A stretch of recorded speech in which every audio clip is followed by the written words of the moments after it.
ইনশাআল্লাহ আমি চেষ্টা করি গত 16-17 বছর স্বৈরাচারী সরকারের অত্যাচারে যখন জালাল সাহেব দেশে থাকতে পারেননি, তখন আমি নেতাকর্মীদের পাশে আমার যতটুকু সাধ্য তাদের জেল জুলুম যত সহ্য করেছে পাশে থাকার চেষ্টা করেছি।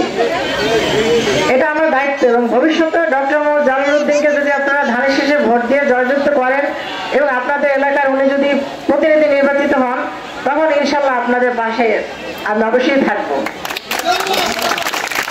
আপনারা জানেন যে আগামী ফেব্রুয়ারিতে সংসদ নির্বাচন হতে যাচ্ছে, ইনশাআল্লাহ হবে। তো সেই নির্বাচনে আমাদের চাঁদপুর 2 আসন থেকে নমিনেশন প্রত্যাশী অনেকেই মাঠে আছেন। আমি কাউকে ছোট করবো না, সবাই যার যার যোগ্যতা নিয়ে আছেন। তার মধ্যে আপনাদের এলাকার কৃতি সন্তান ডক্টর মোহাম্মদ জালালউদ্দিন উনি আছেন। উনি 18 সালে একবার ওই ধানের শীষ প্রতীক পেয়েছিলেন।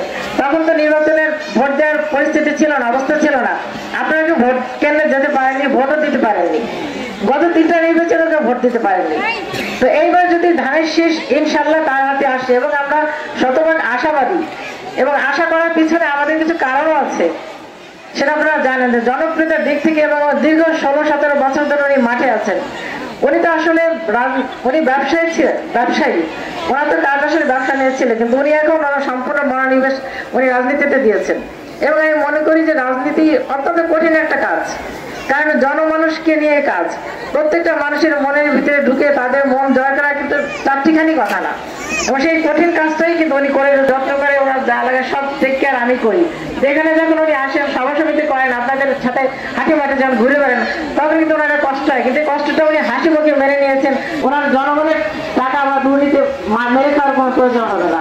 ইনশাআল্লাহ সেদিক দিয়ে আমরা যথেষ্ট সচ্ছল আছি। উন্নয়নের জন্য ওনার চিন্তা, উনি শুধু আপনাদের কথা চিন্তা করে, উনি ওনার নিজের পকেটের পয়সা খরচ করে রাজনীতি করেন। উনি অন্যান্য গতানুগতিক রাজনীতিবিদের মতো না যে অন্যের পয়সা দিয়ে রাজনীতি করবেন অথবা রাজনীতি করে এমপি মিনিস্টার হয়ে জনগণের টাকা নষ্ট করবে, সেই ধরনের মন মানসিকতা ওনার নাই।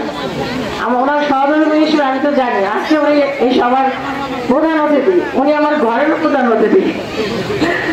তো ওনার সহধর্মী হিসেবে আমি অনেক যতখানি জানি যে আপনাদের ভোটটা হচ্ছে একটা গুরুত্বপূর্ণ আমানত। এই আমানতটা আপনারা হেফাজত করবেন এবং সঠিক তার মধ্যে একজন সজ্জন ব্যক্তিকে আপনারা ভোটটা দেবেন, এবং ইনশাআল্লাহ ধানের শীষ প্রতীক পেলে উনি সেই প্রতীক নিয়ে আপনাদের কাছে আসবেন। আর আজকে ধানের শীষের প্রতীক সহ ডক্টর মোহাম্মদ জালালউদ্দিন আপনাদের হাতে তুলে দিয়ে গেলাম, আপনারা এটা হেফাজত করবেন। এই ধানের শীষ তোমার বলেন আপনারা ভোট কেন্দ্রে গেলে আপনারা কোন মাইকে ভোট দেবেন?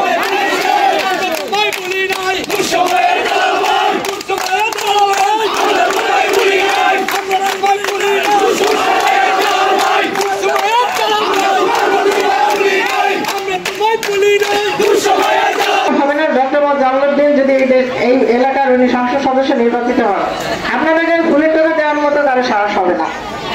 আপনারা এই দেশের বাংলাদেশের নাগরিক, কোনো সংখ্যালঘু না। আমরা যেমন বাংলাদেশি, আপনারাও বাংলাদেশি, সমান অধিকার আমাদের সবার। এখানে সংখ্যালঘু বা সংখ্যাগুলো বলতে কোনো শব্দ নেই, সবাই আমরা একই দেশের নাগরিক, বাংলাদেশি। আপনাদেরও কিন্তু দেশের প্রতি দায়িত্ব আছে, এবং আমরা আপনাদের যতখানি সম্ভব যা আপনাদের নিরাপত্তা দেওয়া করণীয় সেটা আমরা করবো। ইনশাআল্লাহ সবাইকে ধন্যবাদ।